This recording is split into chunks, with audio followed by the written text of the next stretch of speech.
Hello fam, my name is Kwaku Dako. If today is the first time here, please hit the subscribe button, like, comment and share. And if you happens to be a returning viewer, please, I really appreciate you a lot, okay?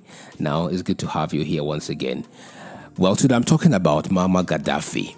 This man had a great vision for the whole of Africa, and he really wanted to work towards a common currency for all African countries. But unfortunately, things didn't really go according to his plans. Now, Muammar Gaddafi, the former leader of Libya, had a vision for Africa that aimed to unite the continent politically, economically, and culturally. His vision was based on the principles of Pan-Africanism, which simply means he was self-reliant and the equitable distribution of Africa's wealth. He wasn't selfish at all. He really wanted Africa, the whole of Africa, to have a share of our own natural resources and be self-reliant on our own, not to depend on any foreign country or whatsoever. Now, here are some key aspects of Gaddafi's vision for Africa. If you haven't subscribed, please don't forget to do so, okay? Thank you. Now, a United States of Africa was what Gaddafi really advocated for the whole of this continent. Now, Gaddafi advocated for the establishment of a united political entity called the United States of Africa. He believed that a unified Africa, similar to the European Union, would enhance African solidarity, promote peace and stability, and also amplify Africa's global influence. And these were some of the messages Dr. Kwame Nkrumah also used to preach at the time when he was very vibrant in his days. Number two is about African development. Gaddafi aimed to promote Africa's development through increased economic cooperation among African nations. He proposed the creation of a single African currency, the African Investment Bank, and the African Central Bank to foster economic integration and reduce dependence on external powers. Now, these are some of the reasons why the Americas were so much on Gaddafi to just eliminate him from this world. And of course, they really did. They assassinated him. They just killed him for nothing, because this man really wanted to have a united Africa so we can also be self-reliant. Now, Gaddafi emphasized the importance of self-reliance for Africa. He criticized foreign interventions and called for African nations to break free from neo-colonial influences. Gaddafi advocated for economic independence, highlighting the need for African countries to control their own resources and industries. Now, unity has been one of the tools that really pushing America and the Europeans and some other continents as well. They are all united. That is why we have the United States of America. They're all united and they have a common goal. So Gaddafi also wanted to have African countries being united. I mean, a unified African country, so we can all do things together and all have a common goal. But unfortunately, he met his untimely death, which I would say that he was being assassinated by the Americans. Now, this video that you're about to watch was when he came to Ghana to discuss these aforementioned points that I just talked about with the at that time, the president of Ghana, which was John Kumkofo. So let's watch this video.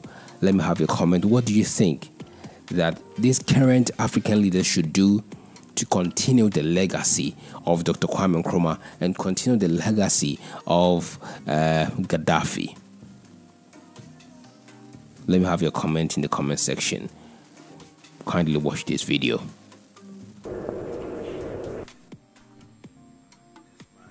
The AU summit.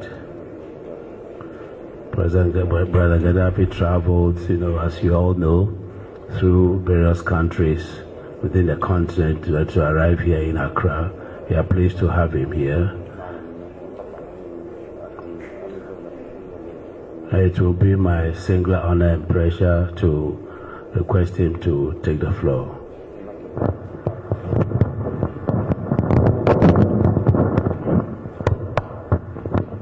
let me welcome him. I am proud to be welcoming my brother and leader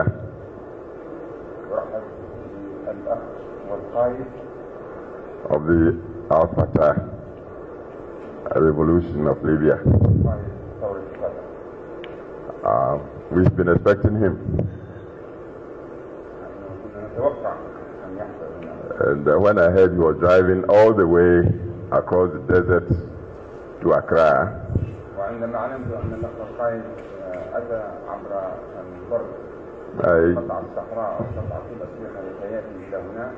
I just wondered where he was getting his strength to do this sort of travel.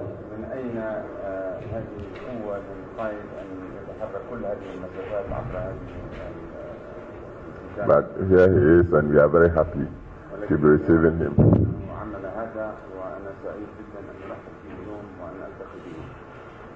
He's come for the great debate, the grand debate on the Union Government of Africa. We are expecting almost all the presidents of our continent to converge here to join in this debate. And I'm sure I speak for Ghana, the whole of the country, when I say welcome to my brother and friend.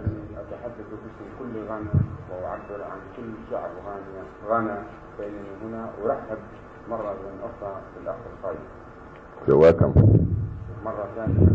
I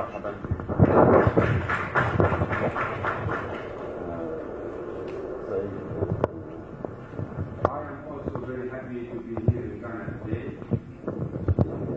I am very happy to meet my dear brother.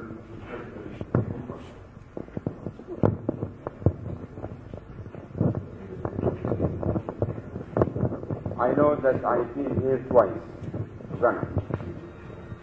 This is the third time that I visit Ghana.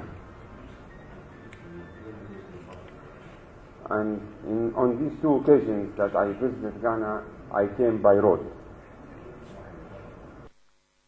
Only once I came by air.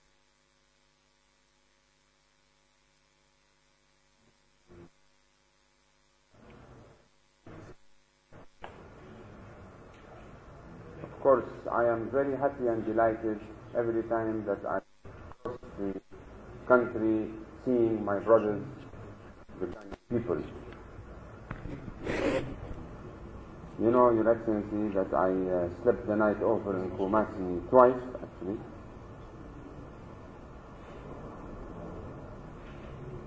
I saw the peasants, I saw the workers, and I saw the people of Ghana. I saw them working in the field.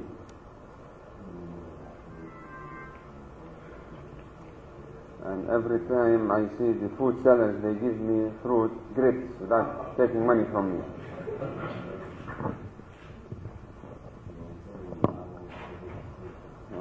They take pictures with me, and I give them the pictures that they took together.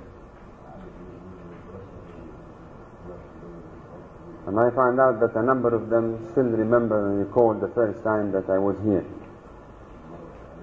And they remember that last time I was here, and I chatted to them, and I stopped.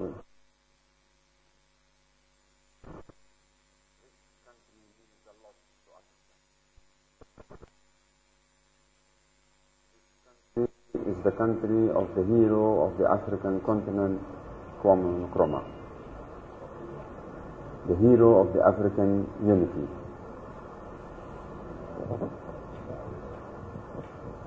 From here, the call for the African Union, for the African unity, came or emerged.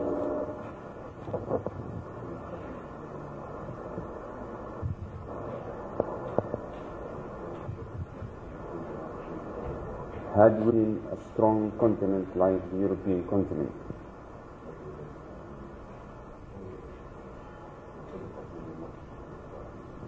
but unfortunately, idea and the vision of Nkrumah at the time was aborted by the short-sighted leaders of that time.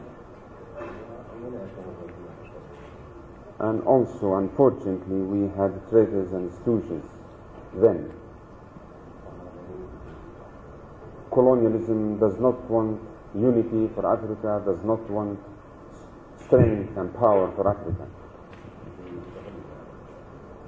Because colonialism wants to enslave Africa and exploit the continent as well.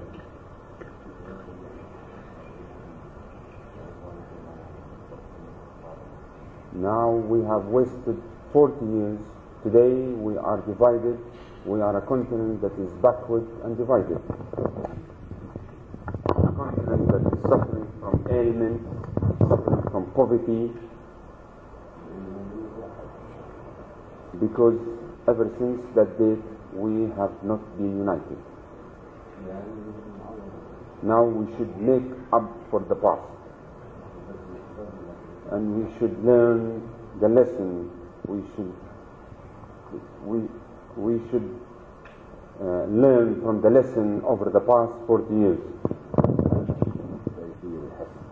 It is a historic hour to take a decisive decision.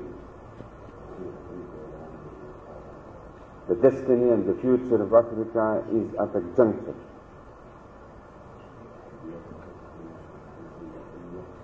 Challenges that we are facing will not allow us to waste any more time.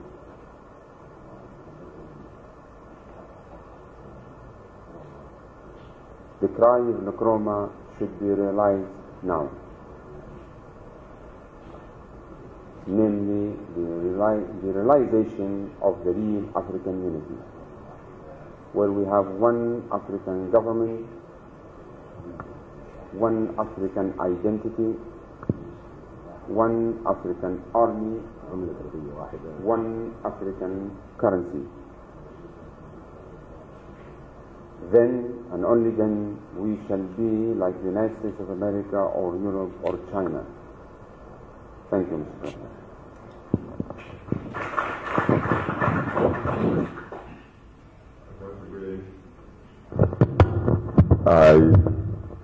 Let me welcome you.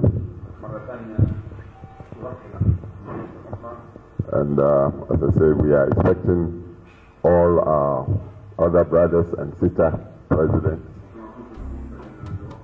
here. We in Ghana are decided and determined that we want a very healthy debate, a debate in which we'll listen to all the views with mutual trust and confidence among us. So at the end of the day, we'll decide like one people with one common destiny and a happy future, prosperous future for all of us.